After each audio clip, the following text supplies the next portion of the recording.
They fired me to protect my sister, but they didn't know I held the keys to the entire kingdom. 3 people stood behind that betrayal. My sister Haley, my manager Greg, and my oldest friend Dana. They looked proud of themselves as security took my badge like I was some intern being escorted out for stealing staplers. Didn't protest, I just smiled, because they had just fired the majority owner of their company. If you've ever been overlooked, dismissed, or betrayed by the people closest to you, this story is for you. Hit like, leave a comment, and subscribe, because this is the kind of revenge that speaks in silence.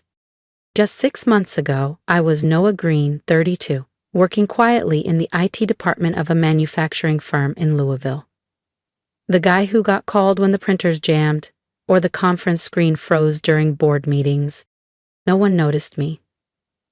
Except when something broke. Haley got hired through me. I vouched for her, coached her through the interview, and even trained her. She was fresh out of grad school and eager. But the moment she started dating the COO's nephew, everything shifted. Suddenly, I was being left out of internal memos, access revoked, projects reassigned, and then came the final blow, a falsified report accusing me of leaking client data. The complaint? Filed by Haley. HR didn't even blink. Noah, you understand. It's best for everyone, Greg said, like he wasn't throwing me under the bus to save face. What none of them knew was that I'd spent the last 7 years building a separate company, StoneArc Systems, focused on secure industrial software. Quietly, through a series of mergers and acquisitions, I began buying out shares of their firm, all under a corporate name no one ever traced back to me. The final transaction closed just 8 days before they fired me. StoneArc now owned 72% of the company, and I owned StoneArc. But I kept it quiet. I needed to see the truth. And Haley did. So when they fired me, I let them throw their little celebration, balloons, cake, fake toasts. 2 days later, I walked into the boardroom. No fanfare, just the legal documents. I'm not here to get my job back, I told them. I'm here to take control. And just like that, the party was over. Haley walked in wearing a $3,500 0-cent emerald dress, like she'd just stepped off a runway, and into power. Dana, my former best friend, stood beside her, champagne in hand, laughing like she hadn't just helped orchestrate my downfall. They were celebrating, toasting their new positions, talking about fresh leadership and strategic transitions. What they didn't know was that I'd already scheduled a mandatory board meeting, under my legal name, set for exactly 7:00 p.m. Subject: Emergency Ownership Review. Attendance required. Haley frowned when her phone buzzed. Why is the board calling a meeting without telling me? She asked. Greg, our manager, shrugged. Maybe it's about your promotion. You're finally going to be named CTO. She grinned. But that smile wouldn't survive the next hour. The boardroom was stiff with confusion when I walked in. No name badge, no fanfare. Haley's jaw unhinged. Dana dropped her glass. The CEO, our uncle, asked Singleton. Noah? What the hell are you doing here? I didn't answer. I just walked to the head of the table and sat down. Calm. Confident. Then I slid a thick envelope to the board's attorney. These are the official ownership documents. I recommend you read them aloud. The lawyer looked puzzled, until he opened the file. His face drained of color. According to this, he said slowly, a holding company named StoneArc Systems has acquired 72% of the firm's stock. He turned toward me. And you are listed as the sole owner? Silence. This is a joke, Haley whispered. He's just hit. I looked her dead in the eye. Correction. I was your IT guy. Now I'm the reason your office has lights. Dana stared like I'd grown horns. Uncle Thomas stood up, sputtering. You manipulated this entire company behind our backs. No, I replied. I just played the game you all taught me. You just didn't expect the quiet one to win. Haley's hands were trembling. Greg looked like he'd swallowed a brick. And I leaned back in the chair that now belonged to me. Then Mr. Clark, a senior board member, cleared his throat. Noah, Are you saying you've been acquiring this company piece by piece for years? I gave a small nod. Exactly. 5 years of silence. While they mocked me, overlooked me, pushed me into the background, I was buying the company one share at a time. Haley slammed her hand on the table. This is absurd. You were the guy in the corner. You didn't even speak up in meetings. How could you do all this? I met her glare. Because while you were chasing job titles and office gossip, I was building a legacy. The board's lawyer confirmed every detail. The documents were airtight, legal, valid, irreversible. And then I dropped the second bomb. I'm not here just to own the company, I said, rising to my feet. I'm here to clean it up. I slid a second folder across the table. Thick, heavy, damning. Inside, email chains, financial records, forged reports. At the very top, Haley Green's name. She lunged for the folder, eyes scanning the pages in disbelief. This is revenge, she hissed. You're doing this because I climbed faster than you. No, I said, calm as stone. I'm doing this because you lied. Because you sabotaged someone who once protected you. And because this company deserves better. Dana spoke up next, her voice shaky. Noah, we've been friends since high school. Don't do this. I turned to her, unblinking. Real friends don't throw you under the bus for a corner office. You made a choice, Dana. Now you live with it. The board had no say. My 72% ownership gave me complete voting authority. In less than 10 minutes, the resolution passed. Haley, Dana, and Greg were officially removed from their roles. But I wasn't done. From my briefcase, I pulled out 3 sealed envelopes. I walked to each of them and handed them over, one by one. Your severance packages, I said. Consider these your final paychecks. Haley's voice cracked. You can't just erase us like this. I stared right through her. You erased me the day you let HR walk me out. This is just balance. And then I walked out of the boardroom. Steady. Silence. For the first time in years, every eye followed me. If you've ever been counted out, quietly built your own power, or dreamed of a moment when the truth would speak for itself, hit that subscribe button. Because this isn't the end of my story, it's just the part where they realize I was never the underdog. And what happens next will change everything. As I reached the boardroom door, I paused and glanced over my shoulder. Oh, and that company retreat next month in Belize, I said with a faint smile. Still happening, just not with you. I thought that was it. I thought removing them was the end. But I severely underestimated how far desperation could push people. 3 days later, the calls began. No voice, just silence. Weighted, unsettling silence. Then came the emails. Untraceable addresses, threats, accusations of fraud, fake legal claims, allegations that made no sense. At first, I brushed it off, noise from bitter people. But then, someone broke into my downtown condo. Nothing was stolen, but my laptop, my encrypted laptop, was open. My private files had been accessed. Message, loud and clear. I checked the building's security system. The keycard log showed entry with one of the old internal access badges. One I hadn't used since I was just the IT guy. Only 2 people still had back-end clearance to that system. Haley and Dana. That's when it clicked. They weren't just angry.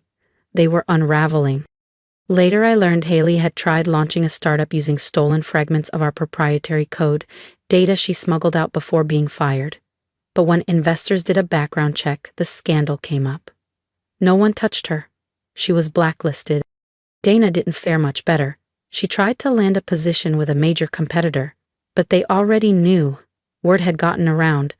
Not from me, but from the way they'd burned every bridge on their way down. They thought I was pulling the strings, that I'd sabotaged their futures. But I hadn't said a word. So they orchestrated one last desperate plan. It happened at our company's annual shareholder meeting, my first one as majority owner. The stage was set, projections were up, Profits were booming and press from 3 states had gathered to cover the event. As I stepped up to speak, a voice rang out from the back of the room.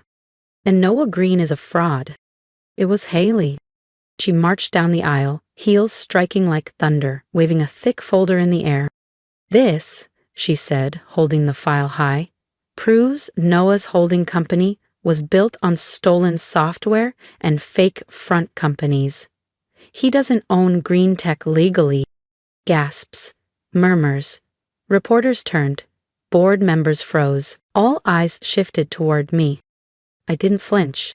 I stepped back from the podium, reached into my jacket pocket, and pulled out my folder. One wrong move, and it all could have collapsed. My company, my name, everything I'd spent the last decade building. The moderator glanced at me. "Mr. Green, do you have a response?" I stepped toward the microphone, calm, measured, cold. Then I smiled. "Yes," I said. "I was actually hoping Haley would show up today. Because I brought something too." I held up a black folder. Inside, proof. Recorded calls, traced bank transfers and emails, all detailing how Haley had bribed a former employee to fabricate documents and plant fraudulent claims against me. What she didn't know was that I'd set the trap weeks earlier. I'd placed the fake file into the internal archives, labeled Ownership Vulnerability Confidential. I knew curiosity and desperation would get the best of her. She took the bait. I played a 14-second audio clip through the room's speaker system. Her voice rang out, clear and sharp. "If we leak this, it'll destroy him. Doesn't matter if it's real. By the time he proves it's fake, the damage will be done." Gasps filled the room. The moderator's face went pale. A senior board member muttered, "Oh my God!" I turned to Haley and locked eyes. "You taught me how to survive politics. I just learned how to win." Security was already walking toward her. She tried to speak, but the room wasn't listening anymore. They watched as she was escorted out. The applause was quiet at first, then it grew. The press started scribbling notes, cameras flashing again. Not for scandal, but for vindication. I stepped back to the podium. "This company was built in silence and betrayal," I said. "But starting today, it will stand for something else: transparency, integrity, and earned success." I thought that was the end. But the next morning, I found an envelope on my desk.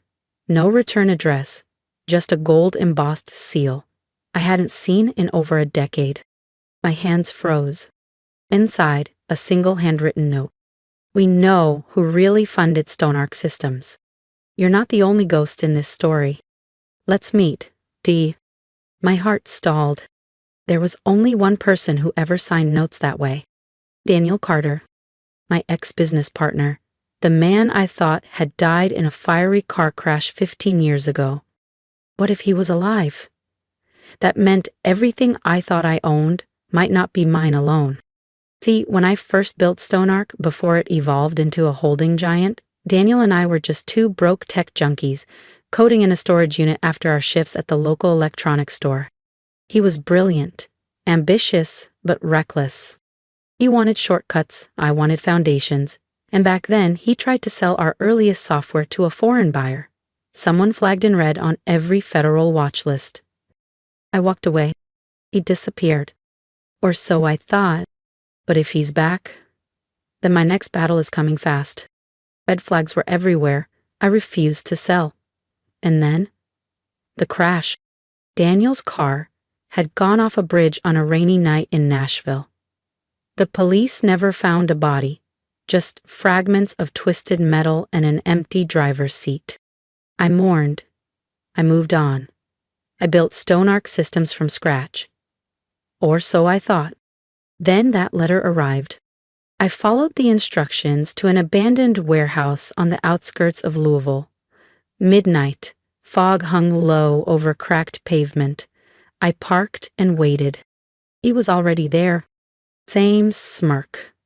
Same black leather jacket, like he hadn't disappeared for 15 years. "Long time, Noah," he said, stepping out of the shadows. "I thought you were dead," I replied. He laughed. "Almost. But watching you take the company solo, that gave me a reason to come back. Then he tossed a flash drive at my feet. What's this? I asked. Proof, he said, that your shell company, the one that owns everything, was originally seed funded through an account I created, which means, legally, I own 49% of Stoneark. My stomach nodded.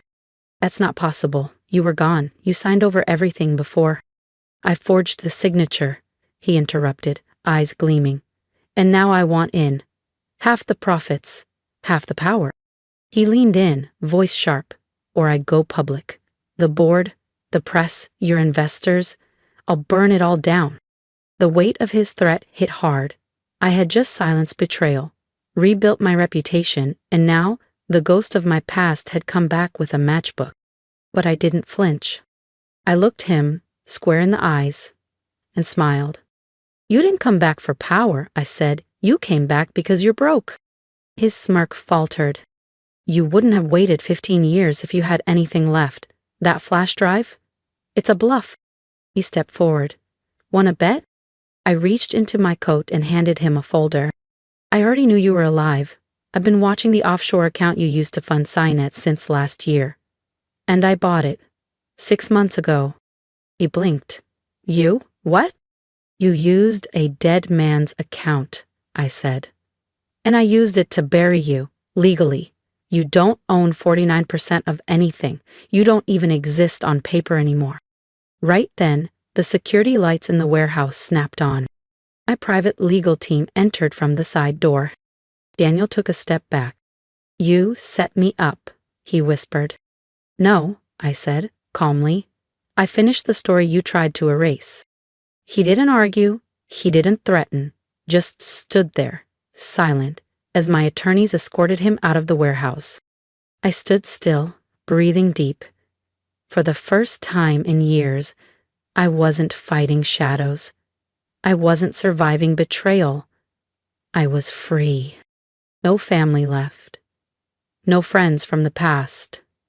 But peace? Peace was finally mine. Back at my office the next morning, I pulled out an empty picture frame and slid in a clean white print. Black text, no logo, no decoration. They fired me, but I owned everything they worked for. Below that line, I added a second. And when the ghosts came back, I buried them too. Because sometimes revenge isn't loud. It's just permanent. If you've ever been counted out, I want to hear from you. Drop a comment below. Tell me your story. Tell me when they overlooked you, when they laughed, when they thought you'd never rise. Because you're not alone. I was the guy in the corner cubicle they forgot about, the one they fired without hesitation. But silence is not weakness. And patience, it's power. If my story struck a nerve, hit that subscribe button. Let's build something here.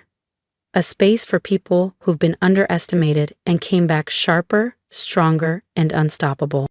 To anyone stuck in the shadows right now, I have one piece of advice. Play the long game. You don't need applause to make progress. Build quietly. Learn relentlessly. Keep receipts. And when the time comes, stand tall in your truth.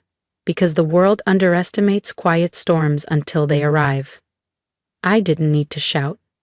I just needed to be ready. And so do you.